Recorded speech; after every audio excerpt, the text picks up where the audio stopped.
مسلمانوں کا یہ عقیدہ ہے کہ سیدنا ابو بکر صدیق رضی اللہ تعالیٰ عنہ امت میں سب سے افضل ہیں۔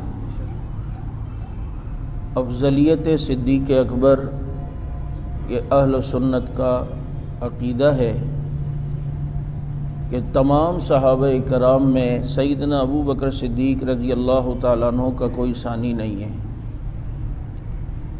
اور آپ جانتے ہیں کہ اہل سنت کے عقائد یہ قرآن و سنت سے ہیں۔ کسی سے محبت یا کسی سے عشق میں وہ غلو نہیں کرتے۔ اہل سنت کے عقائد اعتدال کے ساتھ ہیں اور جو قرآن و سنت سے ہیں انہی کے ساتھ ہیں۔ اب میں چند آیتیں بھی آپ کے سامنے تلاوت کی ہیں، اس سے آپ اندازہ کر لیں کہ سیدنا ابو بکر صدیق رضی اللہ تعالیٰ عنہ کی فضیلت۔ افضلیت یعنی کسی مجمع میں سب سے بہتر کون ہے؟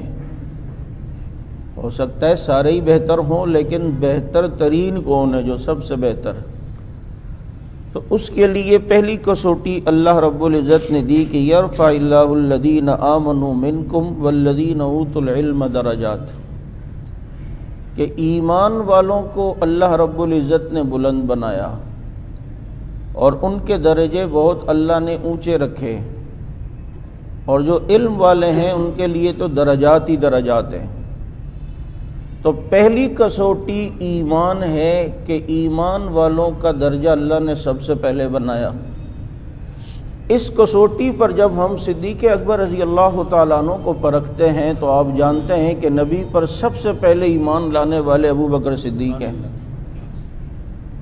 اور صدیق اکبر رضی اللہ تعالیٰ عنہ کا ایمان اگر غور سے دیکھا جائے یہ حضور صلی اللہ علیہ وسلم کی رسالت کے لیے ایک دلیل تھا۔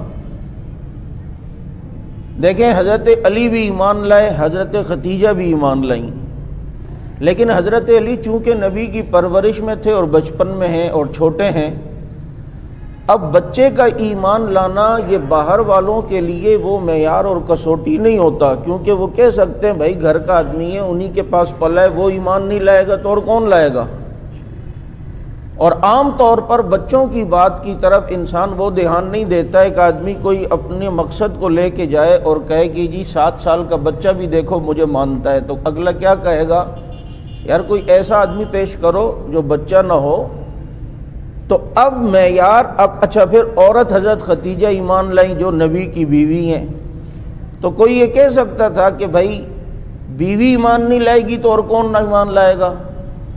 اور عورت اس عرب کے معاشرے کے اندر وہ معیار نہیں سمجھا جاتا تھا۔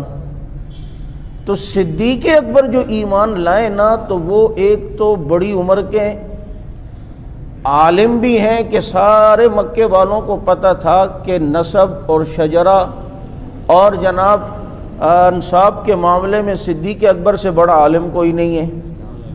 اور تیسری بات یہ ہے کہ صدیق اکبر رضی اللہ تعالیٰ عنہ تاجر بھی ہیں، ایسا بھی نہیں ہے کہ بھی ایک آدمی جو ہے وہ غریب ہے اور وہ ایمان لے آیا تو اگلا کہے کہ ہو سکتا ہے کسی لالچ میں ایمان لایا ہو، تاجر بھی ہے، سمجھدار ہے۔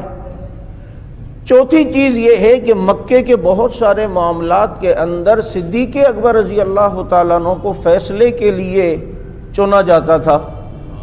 تو اب جس شخص کے اندر اتنی خصوصیات ہیں وہ نبی پر ایمان لایا تو دنیا نے دیکھا یار جب ابو بکر انہیں نبی مانتا ہے تو واقعی یہ نبی ہوں گے، کہ وہ سمجھدار بھی ہے، تاجر بھی ہے، فیصلے بھی کرتا ہے، اور جناب ماضی کا اور تاریخ کا بڑا علم بھی رکھتا ہے۔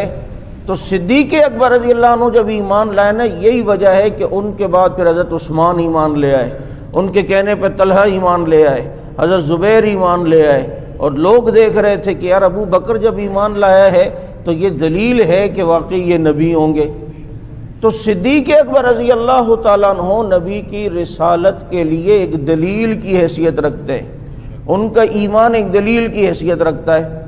تو یرفع اللہ الذین آمنوا، اللہ تعالیٰ ایمان والوں کو بلند کرتا ہے، تو سب سے پہلے جو نبی پر ایمان لائے ابو بکر صدیق رضی اللہ تعالی عنہ، تو اس لیے اہل سنت کہتے ہیں کہ امت میں سب سے افضل ابو بکر ہے۔